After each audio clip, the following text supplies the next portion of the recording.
Good morning. Day 22, National Preparedness Month. Purpose.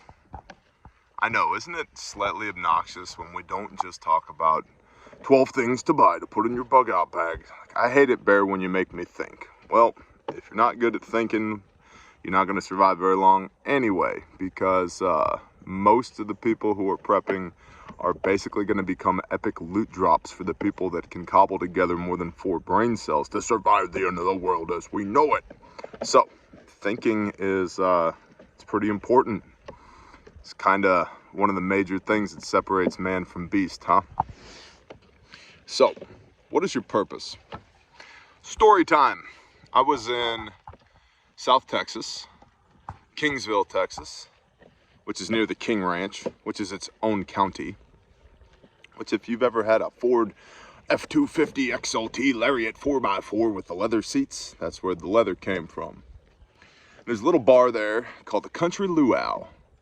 There's another bar called the Silver Spur, and the Silver Spur is where kind of the older folks gather. But the Country Luau, that's the happening spot for those young kids.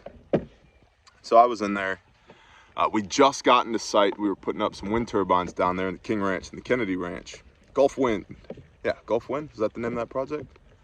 Many phases. Gulf Wind 1, 3, 5, 27. Anyway, we're down there. Gulf Wind 1, Sarita, Texas. And so we just gotten down there. Job hasn't even started yet. We get checked into the hotel. Hey man, let's go have a beer. So we go into the bar. And there's this huge, I don't know, 6'5", 6'6", fit Austrian guy with hands like catcher's mitts, just slamming beers. And the bartender yells out, "Challenge!" Like, what is going on here? So the challenge is, move the hose, Bear. Okay. The challenge is, everybody who wants to participate walks up to the bar, and the bartender pours a pint for everybody. Then says 3, 2, 1, go. And the last one to finish slamming their pint has to buy all the beers for everybody. It's like, oh, I'm pretty certain I'm not going to be buying any beer tonight. Sounds great. This is back in my heathen days, you see. So, and by the way, one of y'all being an asshole in the comments is like, this guy says he's a Christian and he's got satanic tattoos on him. Yeah, it's part of my testimony, homie. You should probably go watch that video. Bear Independent Testimony, YouTube search bar. And then inspect the plank in your eye before you look for the plank in mine. Okay? Okay. So, we do 2 or 3 challenges. And I'm consistently coming in second to the big Austrian guy. But it's close. And my boss says to me, he goes, "Hey T, you think you could beat that guy?" I'm like, "I don't know, man." And my boss walks up to this guy. He was my boss was the vice president of national operations. He walks up to this guy. Good culture at this company, right? And he says, "Hey, I'll bet you $100 that my boy T can beat you." And he goes, "Accepted." Who is this Viking MFer, right? 3, 2, 1, go. And he just, goof, gone. I'm like, dude, I can't beat him. He goes, "Double or nothing." I'm like, okay, we'll try. 3, 2, 1, go. Done. I can't beat him. And he's like, "Come on, T, it's $200. I said, "Glenn, I didn't tell you to bet on me."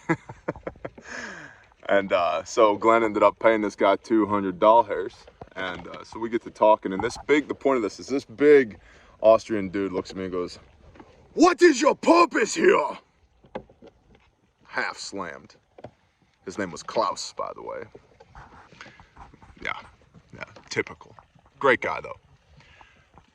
"What do you mean, what's my purpose here?" He goes, "What is your purpose here?" "We're here to put up wind turbines, homie." He goes, "That's my job." "Okay, good for you. Yeah, we're here to put up wind turbines." Come to find out, this is the owner's representative for the multi-billion-dollar job that we're about to perform. Get off onto a good start. So, I don't know, a bottle of Jägermeister later, we made friends. And the next morning at 05, he's in the yard on site, as are we. We're barely functioning. He's in the yard doing bodyweight calisthenics and running up and down the gravel road. At which point he grabs a 5-point harness and decides to go climb one of the Met towers, meteorological towers, which are the towers that you put up beforehand before you build a wind project that have anemometers on them, which is a fancy word for weather vanes. So that you have to do a wind study before you stand up wind turbines. So he's just out there climbing a 750-foot tall Met tower for funsies, for PT. And I was like, I like this guy. But it got me thinking, all right, what is my purpose here, right? Perform the mission. What's the mission? See, for you, and here's where we make this relevant to you. For you, what's the mission? And what circle are we talking about here? Right, see, because preparedness for us, as we've discussed ad nauseum, preparedness is to perpetuate normalcy for the people that you love. So the implied task here is establish normalcy so that you can perpetuate it, right? Establish normalcy, whatever that might be, so you have a good benchmark to work from. This is what I'm trying to maintain when things get stupid, okay? So step one, establish normalcy so that you can maintain it. What about, we look at like in a business context, what's the mission? Because if you don't understand what you're trying to do, you can't lead your people in the doing of, right? So if we look at Refuge Medical, the mission statement is to that's preparedness, is to save lives while in service to the Father's kingdom and experiencing the abundance of his provision and blessing. Pretty good mission statement. Gets back to, for you, what is your mission statement? We talk about this all the time. Well, my mission statement is to survive the end of the world as we know it. Not enough clarity. Not enough clarity. Too ambiguous. How? With who? Where? Why? You got to flesh those things out so that you understand what your purpose is. What are we trying to do? So a good mission statement directs the flow of work. What are we doing, right? And it makes your decision-making process incredibly easy. Hey boss, should we do this thing? Does it support the mission statement? If yes, then we can consider it, cost-benefit analysis. If no, then no, we're not going to do this thing. Okay, so we make first aid kits at Refuge Medical. Hey boss, I was thinking we could get a hot dog stand and start Refuge hot dogs out front of the building, make a couple of side bucks. Does it save lives while in service to the Father's kingdom? Well, no, but it makes a couple bucks. Nope, not us, not interested. See what I mean? So it makes your decision-making process very easy. A good mission statement does, so you should work on that.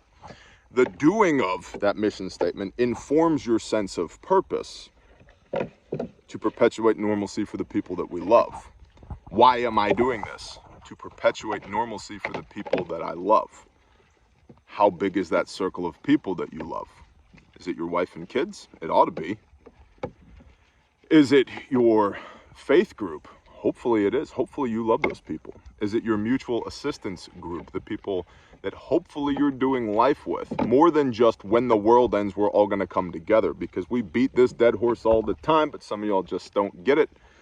If you don't like each other on Tuesday, you're not going to like each other when the world ends. If Tina is a pain in the ass now, that's not going to get better when the balloon goes up. If you can't trust Bob or Bill or Steve now, that's not going to get better when the balloon goes up. So y'all better be doing life together now, so that, again, you have a benchmark to work from. You've established that normalcy. You have a go and no-go gauge for humans now, before the balloon goes up, at which point you realize, I don't like this guy. Ooh, this guy's dangerous. We're actually not ideologically aligned, right? So do the things with the people. Purpose. A man or a woman derives purpose from the doing of meaningful things, contributing to something larger than themselves. Back to the mission statement, right? Purpose is derived within a group of people, a team or a tribe, doing meaningful things. A strong individual derives purpose from the tribe. The tribe exists because of strong individuals. So there's this beautiful push-pull dichotomy here between the individual and the group. The individual can't exist without the group. The group can't exist without the individual. And so as you're building your groups out, you want to be taking into account each individual's giftings and talents and delights to utilize them in the best way possible that A, fulfills their sense of purpose, and B, provides the most value to the group.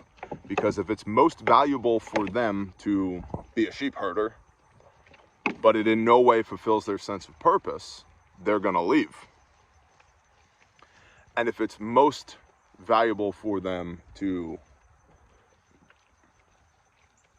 let's see, we'll put a thing. I want to be on the security team because everybody focuses on security.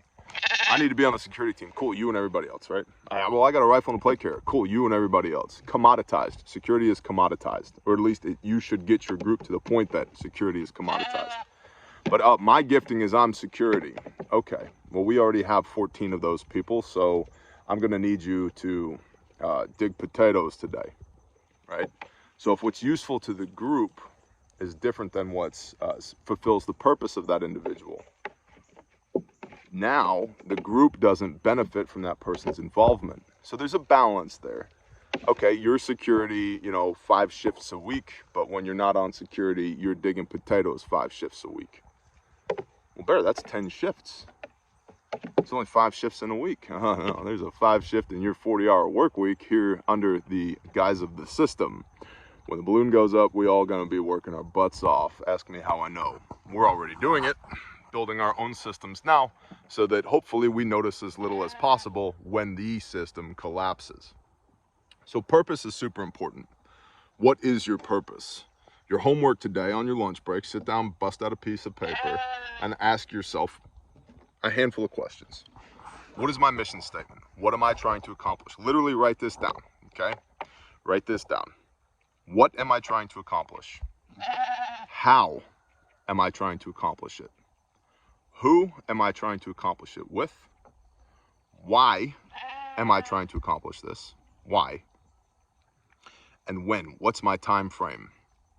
See, because anything you endeavor to do without a budget and a timeline is just a good idea. Ooh, yeah. Ooh. Anything you endeavor to do without a budget and a timeline is just a good idea. So when am I going to have this done by? And if you don't have an immediately good answer, break it down into bite-sized pieces. Take the machete to the elephant and start eating it one bite at a time. Although don't actually eat pachyderms, they're not clean. Read Leviticus 11. So, purpose. What are you going to do? How are you going to do it? Once you have that piece of paper filled out, you're going to get a much better global view of what you're trying to do. Now you can boil that down into a 1 to 2 sentence mission statement. This is the mission statement. To perpetuate normalcy for the people that we love. And then shop that around to the people that you love and get their input on it too, because high ideological alignment, we all need to be working towards the same things or incredibly similar things in order for us to be able to do life together. If we're not, if we have a lower amount of ideological alignment, that limits the amount of involvement we will have with one another. It's just a fact. I've seen it over time, over and over again. We've been living intentionally in community for 5 years now. To see people come, see people go. The more ideologically aligned they are, the longer they stay, the more stuff they do. The less ideologically aligned they are, the shorter their stay is, and the less stuff we do together. It's just a fact. That's why I can speak on this with some authority, because I have some experience. So, in the words of Klaus, what is your purpose? I will roll that beautiful bean footage. Month is almost over. Got like 8 more days for the promo at Refuge Medical. Thank you for supporting our American-made small businesses. Be the superhero. Get a kit. Learn how to use it. Don't die. Save lives. Bless y'all. Shalom.